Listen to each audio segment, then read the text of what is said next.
Welcome to another Transformers Prime review. This time we're looking at the Robots in Disguise Revealers Deluxe Class, Super Deformed, Goofy Ass Weapon, Cliffjumper.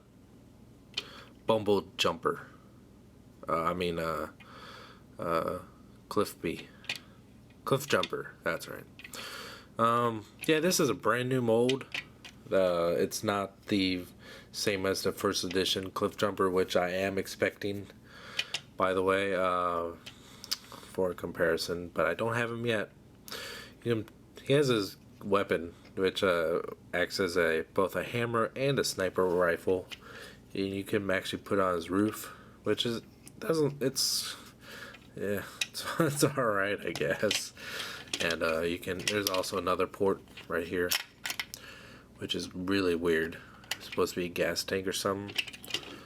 Looks even more awkward like that. What? Okay. Checking what the f-stop. What's that on? See. Well, it seems like it's on pretty fucking high. That's the highest setting right there. Which looks pretty good for like a short film.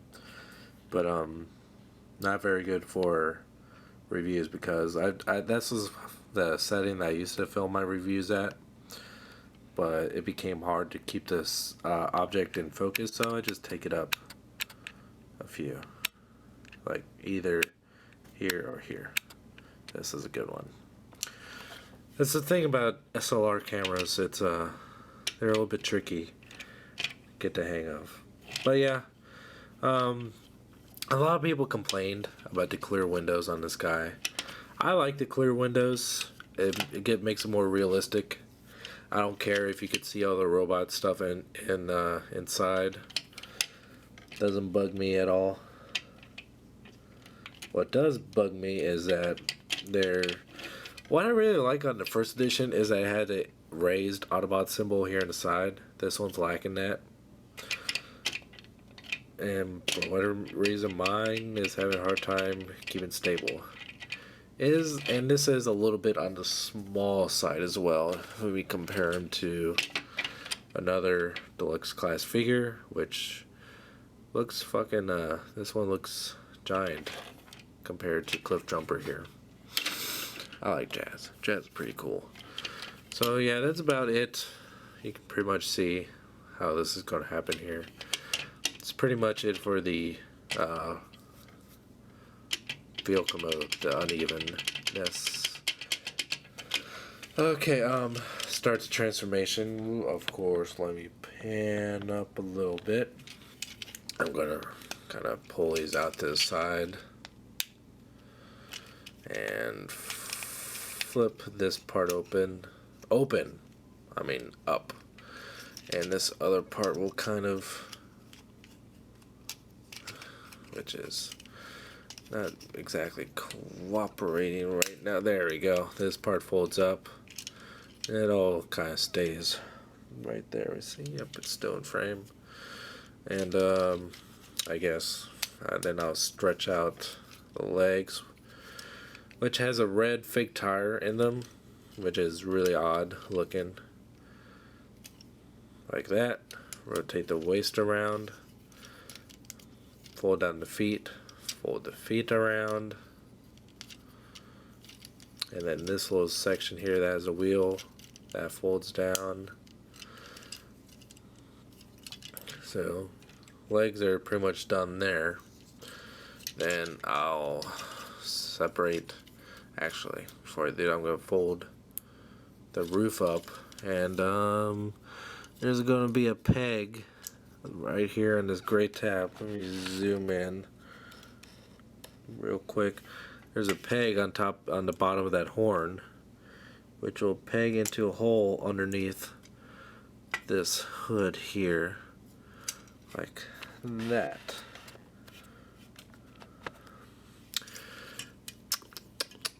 It's a little late.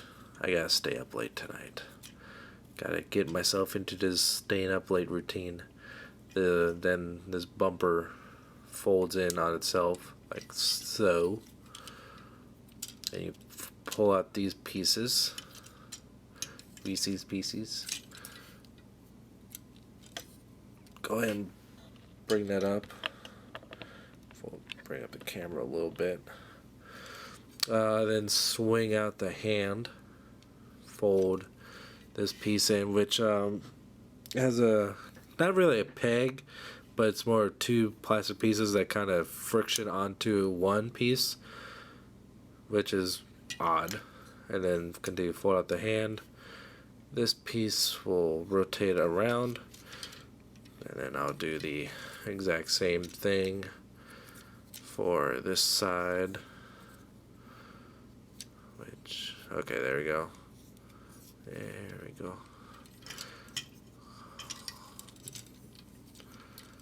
Okay, revealer gimmick. Bring down the arms. Yep. And finish the arms like that. And fold in these pieces of glass there.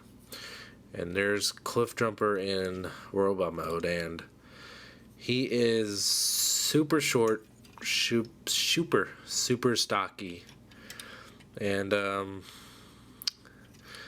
he feels rather gorilla-ish because his legs. Man, you can't even see that. My apologies.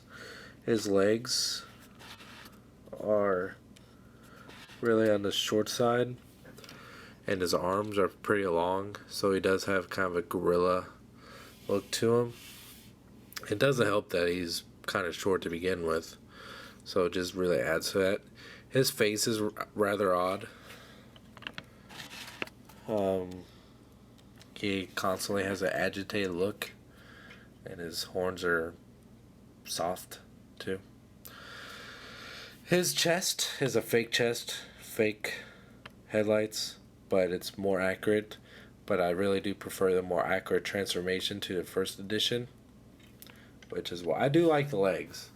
The legs are very accurate, although the just design of them, but they are really, really short. Just for a comparison, because I have them right here. Here he is compared to Soundwave. And Soundwave is a fairly standard size deluxe class figure. Maybe a little bit on tall side, but not much.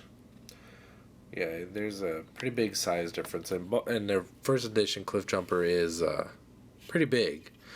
So, pan back down.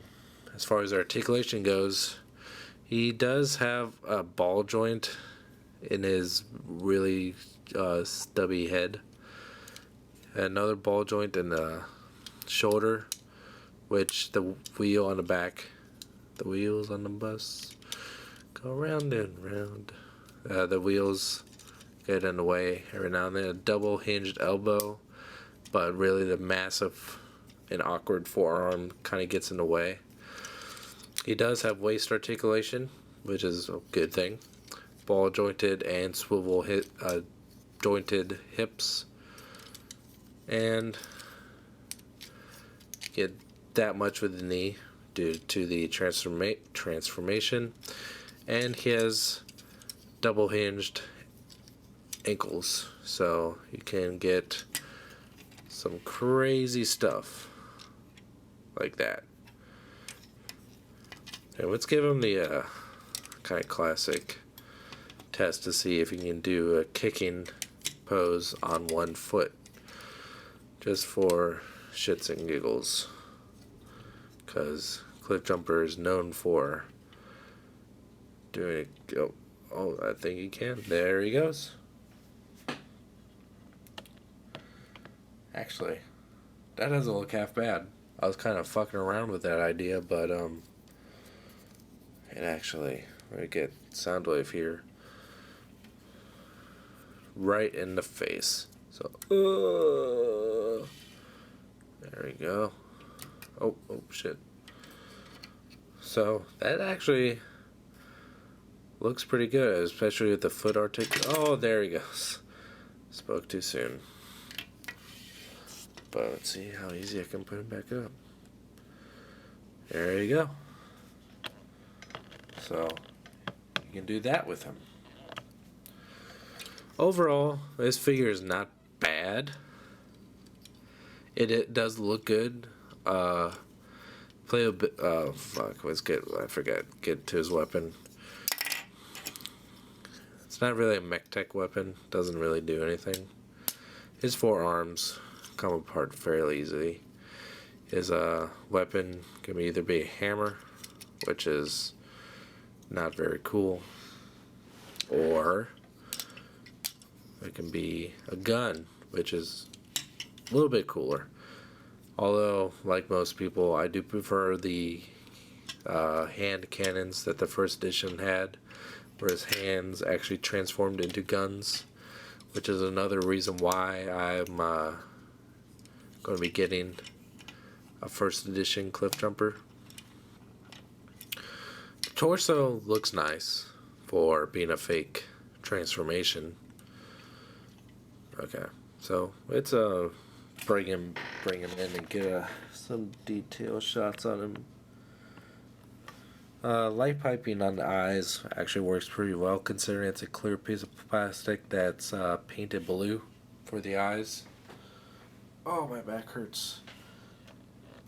So it doesn't look bad by itself, but if you actually intend to display him with the rest of the Autobots, he's definitely going to be the shortest of the bunch. So it's not by any means a bad figure. It's just not as good as the first edition one, but I do think this is a good supplement for those that cannot afford or find the first edition one. If you had the choice, I would recommend that one, which is kind of weird since I don't really have him yet, so I can't.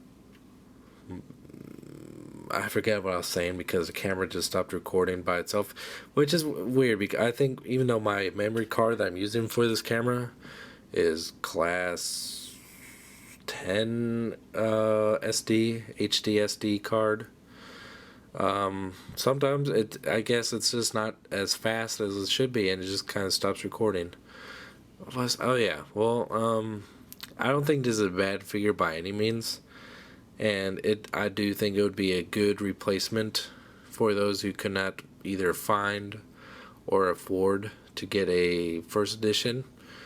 It's just not as good as the first edition one, but I do think this is a decent figure if you just look at it by itself. So, need a Cliffjumper for your collection? This is a good one to get. Until next time, thank you for watching.